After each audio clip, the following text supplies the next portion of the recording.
Para pemirsa Reform 21, selamat berjumpa kembali di acara In Conversation With. Anda bersama dengan saya, Leonie. Sebagai orang Kristen, apakah pandangan Anda tentang panggilan dan peran seorang wanita? Kitab Efesus pasal kelima mengatakan bahwa istri haruslah tunduk kepada suaminya. Namun secara realitanya, mengapakah hal ini terasa sulit saat harus dijalankan oleh para istri sehari-hari? Juga ada pandangan yang mengatakan bahwa wanita tidaklah perlu sekolah tinggi-tinggi karena toh akan menjadi ibu rumah tangga dan mengurus rumah tangganya dan mengurus anak-anaknya saja. Mari kita bahas tema ini dengan lebih dalam lagi bersama dengan Vikaris Sariwati Darmawan. Bersama dengan sang suami Bapak Pendeta Agus Marjanto, Vikaris Sari melayani jemaat di Gereja Reform Injili Indonesia GRII Sydney di Australia. Beliau meraih gelar Master of Art in Counseling dari Sekolah Tinggi Teologi Reformed Indonesia STTRI di Warung Buncit, Jakarta. Beliau juga telah dikaruniai 3 orang anak. Marilah kita berbincang-bincang dengan Vikaris Sariwati Darmawan.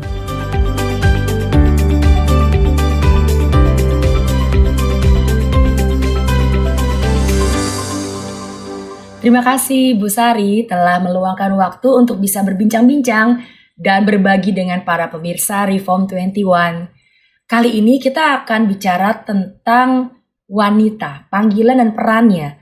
Waktu kita melihat budaya di sekeliling kita ya Ibu Sari, ada misalnya budaya barat, di mana di budaya barat mereka mengapresiasi wanita yang memimpin para pria. Tapi kalau kita lihat di budaya timur, itu secara film atau keseluruhannya pun itu berbeda ya. Wanita itu seperti dianggap atau dituntut untuk lebih di bawah pria. Apa tanggapan Ibu Sari tentang hal ini? Iya, memang ada perbedaan di dalam budaya melihat kita sebagai wanita. Tadi seperti yang Ibu Leonie katakan bahwa di barat itu lebih terbuka budayanya. Dan di sana itu gerakan membela hak wanita itu jauh lebih besar begitu ya, dan lebih diterima oleh budaya karena memang mereka pola pikirnya lebih terbuka dibanding Asia. Tetapi sebenarnya di Asia juga semangat ini sudah ada dan dialami atau dirasakan atau bahkan dihidupi juga oleh kita wanita Kristen. Jadi artinya itu sesuatu semangat yang muncul dari pihak wanita. Karena memang sejarah sangat membuktikan bahwa wanita itu dijajah oleh pria. Artinya karena wanita memang ciptakan Tuhan dalam tubuh yang lebih lemah secara fisik begitu ya, kan pria lebih kuat begitu. Sehingga di dalam kejatuhan dalam dosa, pria itu juga menyalahgunakan tuh kekuatan yang memang Tuhan sebenarnya berikan kepada pria itu untuk memimpin, untuk melindungi wanita. Tetapi dosa membuat laki-laki itu menyalahgunakan itu. Sehingga itu wanita itu di dalam sejarahnya itu hidup di dalam penindasan. Dan gerakan membela hak wanita itu muncul ketika memang itu dirasakan begitu menekan bagi para wanita. Dan sayangnya gerakan ini tuh bukan cuma mau membela hak wanita, tetapi mereka memperjuangkan yang mereka katakan itu kesamaan hak antara pria dan wanita. Dan juga itu bukan seperti itu batasannya ternyata. Di dalam membela hak seperti itu, ternyata juga wanita yang sudah jatuh di dalam dosa itu juga akhirnya mau lebih unggul daripada pria. Sehingga semangatnya adalah seperti ini. Di mana pria ada, wanita harus ada. Jadi pekerjaan apa yang pria lakukan, wanita harus kerjakan juga. Dan bahkan bukan cuma kerjakan yang sama, tapi wanita mau lebih mengungguli pria. Dan itu menjadi sesuatu gerakan yang akhirnya menyebar ke seluruh, baik di barat dan juga sekarang di Asia begitu. Tetapi sebenarnya ya Leonie ya, artinya kita boleh belajar dari kondisi ini, tetapi kita perlu menyadari bahwa budaya itu juga sudah jatuh dalam dosa. Sehingga baiklah kita belajar apa yang Tuhan katakan di dalam Alkitab. Mengapa Tuhan menciptakan kita sebagai seorang wanita? Apa sih keunikannya? Kenapa sih orang itu, manusia itu melihat ini sesuatu yang berbeda dengan pria? Mengapa Tuhan menciptakan kita berbeda dari pria? Seperti itu, Leoni. Saya tertarik dengan kalimat bagaimana dunia ini sudah jatuh, sehingga di dalam keberdosaannya wanita tuh ingin lebih di atas pria juga begitu. Menurut Ibu Sari, apakah ini juga terjadi di gereja? Bagaimana? Oh iya, iya. Karena ini bukan itu waktu di awal gerakan ini mulai kira-kira tahun 1970-an atau 60 akhir lah ya. Itu akhirnya beberapa wanita itu berkumpul dan akhirnya mereka itu memakai satu perasaan sama-sama tertindas dan akhirnya menghidupi rasa sakit hati, rasa kemarahan begitu, sehingga ini menjadi satu dorongan atau satu gerakan yang kuat sekali mendapatkan simpati atau sesuatu persetujuan dari banyak wanita bahkan di seluruh dunia, karena memang realitanya wanita sudah pernah mengalami satu penindasan dan kekejaman dari para pria begitu. Dan akhirnya ini akan masuk, dan sekarang mengapa ini satu gerakan yang kita nggak begitu kelihatan, bukan satu hal yang kita bisa amati atau kita bisa bedakan, karena gerakan ini sekarang ini sudah masuk ke setiap gaya hidup kita, termasuk kita yang di dalam gereja. Kalau kita perhatikan ya, sebenarnya sangat sedikit sekali sekarang juga gereja mengajarkan bagaimana seorang wanita itu dipanggil sebagai satu makhluk yang lebih lembut dibanding pria, dan akhirnya dipanggil Tuhan untuk berespon terhadap kepemimpinan pria. Itu jarang sekali.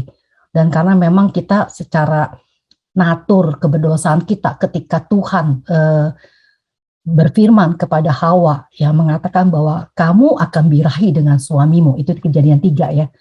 Dan tapi suamimu akan berkuasa atas kamu. Nah, kata birahi itu artinya sebenarnya bukan dalam hal seksual saja, tetapi itu adalah satu akibat kejatuhan dalam dosa. Karena Hawa itu tidak taat kepada firman Tuhan, dan melalui Hawa lah umat manusia itu jatuh dalam dosa, termasuk suaminya. Sehingga ketika itu terjadi, maka kutukan dosa itu terjadi dan menjadi dorongan bagi kita semua nih, wanita Leoni, termasuk saya ya. Jadi kalau kita nggak menyadari itu, maka kita akan masuk ke dalam satu gaya hidup yang mengikuti keinginan hati kita, yaitu mendominasi semua orang. Kita mau controlling, kita mau menguasai, mengatur begitu. Dan ini juga menjadi pergumulan yang real bagi diri kita sebagai istri terutama. Jadi ada di dalam gereja. Juga misalnya dalam bidang pelayanan. Ya, kalau memang kita sebagai wanita masuk ke dalam pelayanan. Nah, di dalam keunikan kita sebagai wanita, kita itu makhluk yang Tuhan beri keunikan untuk bisa berelasi secara dekat. Jadi kalau kita berteman itu kita nggak cukup tuh cuma tahu namanya, siapa orang itu, tapi kita kepingin lebih kenal lebih dekat. Jadi dorongan intimasi itu ada di dalam keunikan kita sebagai wanita. Nah, ini menjadi satu keunggulan dalam tanda kutip ya dalam pelayanan. Sehingga waktu kita masuk ke dalam pelayanan di tengah jemaat, terus kita memakai keunikan yang Tuhan berikan ini, maka kita akan lebih bisa melayani jemaat dari hati-hati, lebih menyentuh lah daripada misalnya kepemimpinan pria yang lebih memimpin di depan dan lebih visioner ya, akhirnya membawa seluruh jemaat untuk mengikut ketaatan kepada Tuhan, dan akhirnya kepemimpinan itu dalam arti banyak yang mengikuti kepemimpinan pria sebagai pendeta. Tetapi wanita itu lebih kepada pribadi lepas pribadi. Jadi itu menjadi satu kedekatan, dan kalau kita tidak menyadari, itu akhirnya di dalam pelayanan pun ada dalam tanda kutip persaingan antara pria dan wanita, khususnya di dalam hamba Tuhan, dan lebih spesial lagi, yaitu di dalam pelayanan suami dan istri yang keduanya juga hamba Tuhan. Maksudnya apa? Maksudnya adalah kita sebagai istri, meskipun kita sama belajar teologi ya, tapi kita perlu terus di dalam anugerah Tuhan mengingatkan diri kita bahwa kita itu wanita yang dipanggil oleh Tuhan untuk berespon secara positif terhadap kepemimpinan pria, termasuk suami kita dalam pelayanan. Sehingga kita perlu ada remnya, artinya kita perlu membatasi diri kita supaya ya itu panggilan Tuhan sebagai wanita kita boleh digenapi dan juga pria digenapi di dalam gereja. Saya mewakili para pemirsa ya Ibu Sari, di mana mungkin saat mereka mendengarkan penjelasan Ibu Sari, mereka berpikir seperti ini. Di gereja kami Ibu Sari, itu para prianya itu tidak terlalu memimpin. Sehingga kalau kami tidak terjun langsung dan memimpin, Siapa yang memimpin mereka, jemaat, atau siapa yang mengajarkan sekolah minggu? Para pria itu tidak ada dan tidak hadir di gereja sebagai pengajar atau sebagai pembimbing begitu. Dan ini bisa dibilang terjadi cukup umum juga, tidak hanya di satu atau dua gereja. Saya tidak tahu apakah Ibu Sari mau membahas dulu tentang panggilan dan peran wanita atau ingin menanggapi dulu tentang hal ini. Bagaimana? Ya, saya tanggapin dulu ya, dalam hal di gereja. Itu sebenarnya begini, Bu Lioni, saya berpikir adalah setiap pribadi itu karakternya kan dibentuk di dalam keluarga. Ya, jadi dalam keluarga itu seorang anak melihat nih bagaimana ayah dan ibunya itu berinteraksi. Dan sekarang ini adalah umum sekali kalau misalnya kita sebagai istri itu sebenarnya tanpa sadar itu akhirnya mendominasi kehidupan rumah tangga kita. Ya tentu saja secara sadar kita selalu mengatakan bahwa ya suami yang pimpin, tetapi realitanya juga tidak. Ada banyak dari kita itu berpikir seperti ini ya ada satu, oh iya memang suami saya kepala, tapi siapa dulu lehernya gitu, sehingga kepala itu kalau menengok kanan ya tergantung lehernya. Artinya ya kita yang sedang mengatur suami. Dan ini kehidupan yang terbuka dan terus-menerus di dalam keluarga. Sehingga di dalam kondisi keluarga seperti inilah, anak-anak perempuan yang ada dalam keluarga itu akan mengikuti teladan ibunya, menjadi lebih dominan dan makin kuat begitu ya. Dan sebaliknya, anak laki itu juga akan kehilangan teladan di dalam tumbuh besar menjadi seorang pria yang memimpin. Karena memang akhirnya dia nggak melihat tuh papanya yang mimpin, itu selalu mamanya yang mimpin. Dan di dalam hal ini juga kadang-kadang orang berpikir, iya, jadi gimana saya sebagai istri? Masa saya diamkan saja? Itu kan pertanyaan suka muncul tuh. Perlu kita mengerti begini, pria itu sebenarnya adalah satu pribadi yang sangat menghindari pertengkaran. Jadi cekcok mulut itu buat pria itu sesuatu yang memusingkan dia. Tapi buat kita itu sesuatu yang kita pikir harus diomongin gitu ya.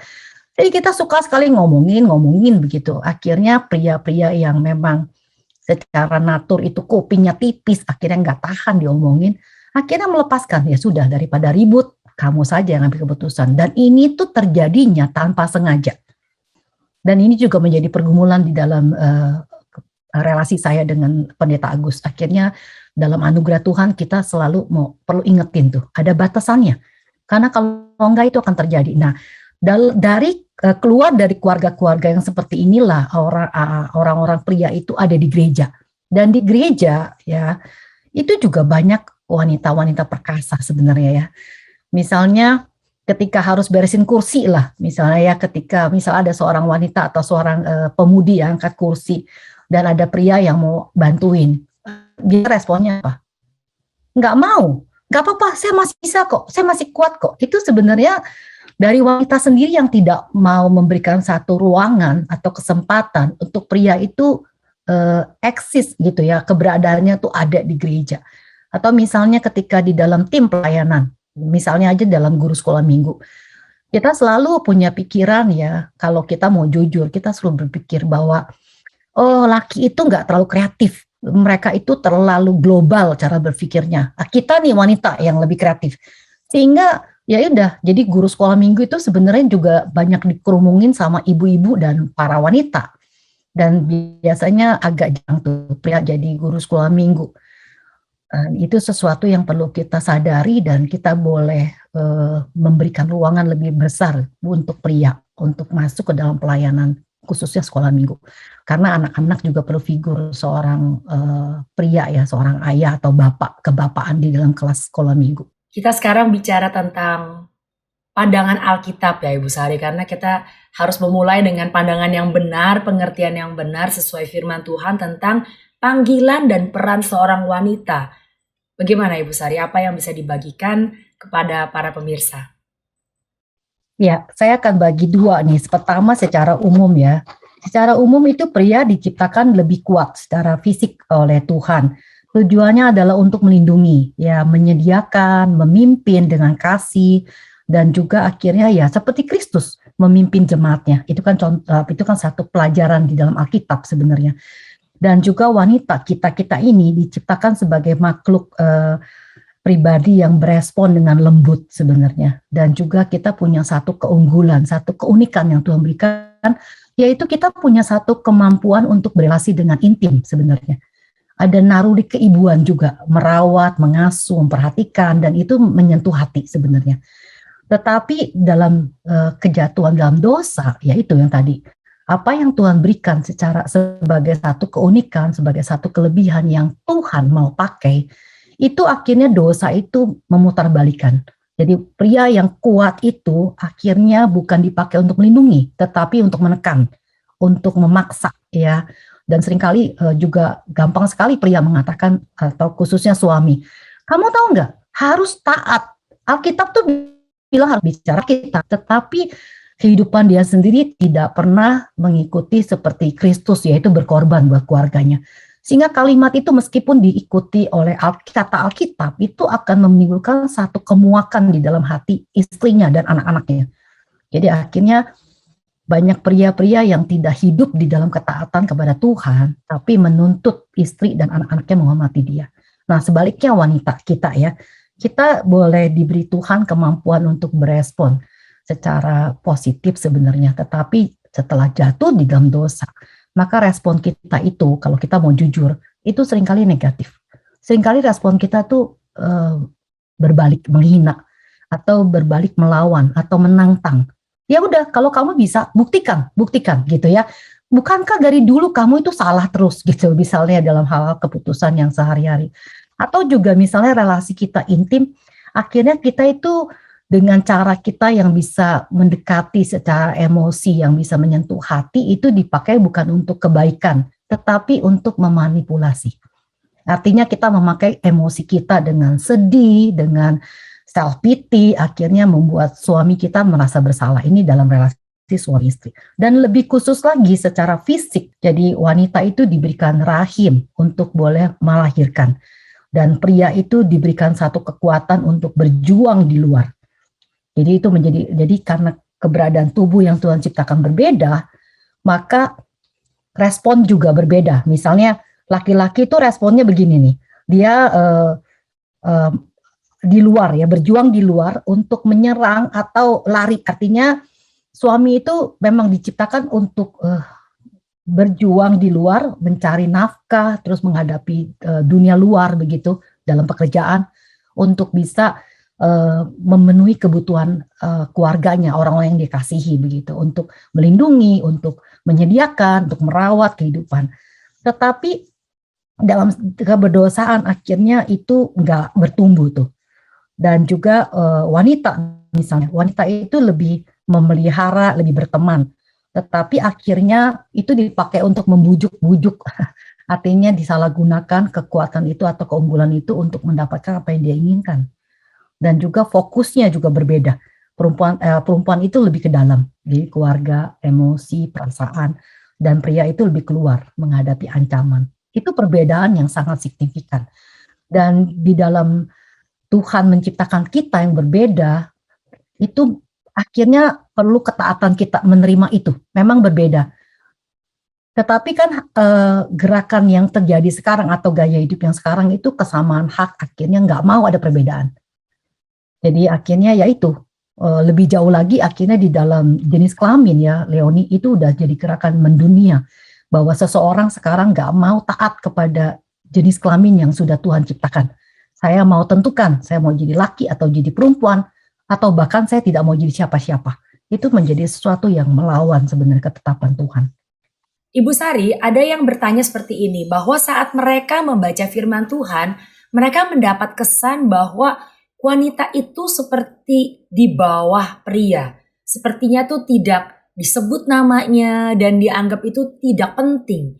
Apakah ini berarti Tuhan walaupun menciptakan manusia itu sama, tapi wanita tuh di bawahnya pria? Bagaimana Ibu Sari, kita perlu mengerti hal ini? Iya, jadi begini Leoni, sebenarnya di dalam Alkitab itu kan yang paling penting adalah kehendak Tuhan, ya kan? Tuhan menyatakan kehendaknya dan isi hatinya, dan di dalam kehendak Tuhan dan rencana Tuhan itu Tuhan memakai manusia. bagi laki-laki dan perempuan. Tentu saja kita melihat jelas sekali Tuhan menciptakan laki-laki lebih dulu, baru wanita. Itu menjadi satu ketetapan atau ordo yang Tuhan tetapkan. Dan itu perlu kita terima dan kita mengerti itu dan terima itu. Tetapi bukan berarti di Alkitab wanita itu tidak mendapatkan tempat. Justru itu sesuatu pemikiran yang salah. Kenapa? Karena kenyataannya di dalam Alkitab jelas sekali ketika Tuhan menciptakan satu bangsa pilihan Dia melalui Abraham, maka Tuhan memakai wanita untuk melahirkan keturunan Abraham, memenuhi janji Dia di dalam Kejadian 21 ayat 3 ya. Itu di Perjanjian Lama. Dan di Perjanjian Baru, seorang wanita Tuhan pakai untuk melahirkan Sang Juru Selamat ke tengah dunia ini. Itu artinya wanita adalah Tuhan pakai di dalam rencana keselamatannya Dia di tengah dunia ini kepada manusia maksudnya. Dan misalnya ya, ketika Yesus waktu mendekati hari kematian Dia, Alkitab mencatat bahwa ada seorang wanita yang Tuhan pakai untuk mengurapi Dia di Betania. Jadi itu akhirnya Tuhan itu berkata, biarlah Dia melakukan hal ini mengingat hari penguburanku. Itu Yohanes 12 ayat 7. Juga seorang wanita. Dan ketika Tuhan itu juga menyatakan kebangkitan Dia, siapa yang pertama kali? Juga seorang wanita. Ketika wanita itu datang ke kuburan itu dan akhirnya menemui kuburan itu kosong, malaikat itu bertanya, mengapa engkau mencari yang hidup di tengah yang mati? Akhirnya berita itu dipercayakan juga kepada seorang wanita. Jadi belajarlah firman Tuhan baik-baik. Dan jangan percaya kepada ungkapan umum atau pikiran kita sendiri yang belum belajar firman dengan sungguh-sungguh. Tidak benar kalau Alkitab itu merendahkan wanita.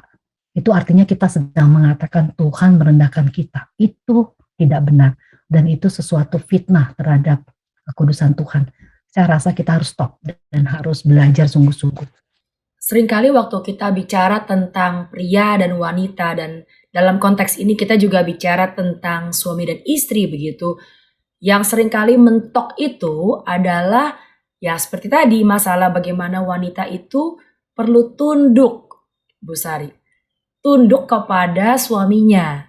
Kan kalau mereka bilang, gampang kalau suami bilang, kasihilah istrimu.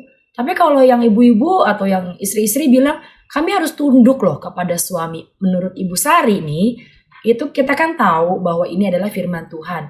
Tapi mengapa ya, ini adalah sesuatu hal yang cukup sulit, cukup atau mungkin sangat sulit untuk dikerjakan oleh para ibu-ibu, para istri. Bagaimana Ibu Sari? Iya, karena kembali lagi kita perlu menyadari ya, kita itu sudah jatuh dalam dosa. Artinya apa? Dosa itu bekerjanya tuh bukan langsung menarik kita jadi orang jahat, tetapi dosa itu kerjanya menipu. Menipu artinya apa? Kita ditipu, nilai kita atau arti kita menjadi seorang wanita itu apa? Kalau tadi kita di awal bicara budaya barat, budaya timur misalnya ya, maka kita janganlah membiarkan diri kita dinilai atau diberi makna atau diberi arti berdasarkan budaya, karena budaya juga sudah jatuh dalam dosa. Jadi kembali kepada Alkitab, dan Alkitab jelas sekali mengatakan bahwa semua orang sudah jatuh dalam dosa, semua orang sudah kehilangan kemuliaan Allah. Artinya apa? Ya, kita hidup dalam kegelapan, kita buta terhadap kebenaran, dan kita juga buta sebenarnya siapa diri kita sesungguhnya. Kenapa Tuhan ciptakan kita sebagai wanita? Tapi puji Tuhan, di dalam Kristus kita itu diciptakan ulang, menjadi ciptaan yang baru. Artinya ketika saudara dan saya menerima Kristus, itu ada Roh Kudus yang memateraikan keselamatan itu. Jadi Tuhan itu bersama dengan kita. Itu artinya bukan Tuhan ada di samping kita, atau di depan kita, atau di atas kita. Tetapi Tuhan ada dalam hati kita. Tubuh kita ini, hati kita ini adalah tahtanya Roh Kudus. Tempat Roh Kudus itu berdiam. Nah, kebenaran ini perlu kita pikirkan, kita renungkan, terus kita ingatkan dulu pada diri sendiri. Sehingga panggilan kita untuk taat itu adalah bisa kita taati, atau firman Tuhan ya mengatakan istri taat kepada suami, itu bukan sesuatu ketaatan yang kita bisa lakukan sendirian. Dan kita perlu mengerti kebenaran mengapa Tuhan memanggil seperti itu. Dan prinsipnya adalah ketika kita sebagai seorang istri mau taat kepada suami, itu adalah sebagai bentuk ketaatan kita kepada Tuhan. Misalnya contoh, saya pernah mendengar Pendeta Stephen Tong berkhotbah, itu masih zaman dulu tuh di Granada ya. Waktu itu kami sedang menggumulkan tentang panggilan menjadi hamba Tuhan. Jadi Pendeta Agus pernah bertanya kepada saya, bagaimana kalau misalnya saya mendapat panggilan dari Tuhan menjadi hamba Tuhan? Ya secara simpel saya akan menjawab, ya sudah saya ikutin aja gitu ya. Tetapi itu bukan jawabannya melalui pergumulan, tapi jawabannya yang cepat. Dan akhirnya Pak Agus mengatakan, kamu gumulin, karena ini panggilan yang serius di hadapan Tuhan. Karena kalau kamu tidak gumulkan, di depan pasti ada masalah. Kamu akan menyesali, seolah-olah ini keputusan sepihak. Dan saya mengerti, akhirnya ketika mendengarkan satu khotbah, saya lupa itu di Granada, Pendeta Stephen Tong mengatakan, panggilan Abraham, ya. Jadi dikata kalimatnya begini, sederhana sekali. Pak Tong mengatakan seperti ini. Abraham waktu dipanggil Tuhan keluar dari Ur Kasdim, Sarah itu taat kepada suaminya, seperti dia taat kepada Tuhan. Nah, kalimat itu tuh yang menguatkan saya sampai sekarang. Sehingga itu menjadi satu hal yang Tuhan pakai terus menguatkan ketika saya sendiri bergumul nih dengan ketaatan itu sendiri. Kan ketaatan itu bukan cuma sesekali kan, tapi seumur hidup. Dan akhirnya dalam ketaatan juga ada jatuh bangun. Dan akhirnya itu prinsipnya, ketika saudara dan saya sebagai istri mau taat kepada suami, maka itu bukan ketaatan antar manusia. Sungguh, kalau itu ketaatan antar manusia, pasti sulit sekali kita untuk taat. Kenapa? Karena semakin kita kenal suami kita, apa yang kelihatan? Banyak sekali kelemahannya. Banyak sekali hal-hal yang kita rasa nggak sek. Tapi kalau itu dasar ketaatan kita, maka saya minta maaf bicara, perceraian itu adalah solusi yang terbaik. Sungguh, karena kalau kita melihat ketaatan sebagai istri kepada suami hanya karena melihat dia sebagai manusia yang berdosa dan banyak kelemahan, semua suami dan kita juga istri, maka pasti kita gagal. Tapi biarlah kita ingat bahwa di dalam pernikahan Kristen, di dalam bukunya Keluarga Kristen yang Bahagia ya, itu artinya mengatakan, Pak Tong mengatakan bahwa sumber cinta dan kekuatan kita di dalam pernikahan Kristen itu bukan manusia, bukannya suami dan istri itu, tetapi Tuhan. Maka Tuhan yang menjadi sumber kekuatan kita, Tuhan yang menjadi tujuan kita taat. Nah di situ anugerah Tuhan akan bekerja dan kita akan melihat dengan cara Tuhan yang ajaib memampukan kita. Meskipun ya di dalam proses kenyataannya tuh jatuh bangun. Kadang kita bisa baik, kadang kita begitu sulit sekali, banyak air mata. Kadang ada sukacita. Jadi ya seperti itu. Artinya akan sulit, saya bisa mengerti sekali. Sangat sulit kalau kita mau taat hanya melihat manusianya. Pasti kita kecewa, pasti kita mau lari. Pasti kita menyesal kenapa menikah dengan dia. Tetapi di dalam anugerah Tuhan, maka iman itu aplikasinya itu bukan cuma pelayanan di gereja, bukan cuma apa yang kita ngomongin, tetapi apa yang kita lakukan, yaitu kita belajar taat kepada suami, itu sebagai bentuk ketaatan kita kepada Tuhan, dan itu menjadi satu kekuatan yang akan terus menopang kita.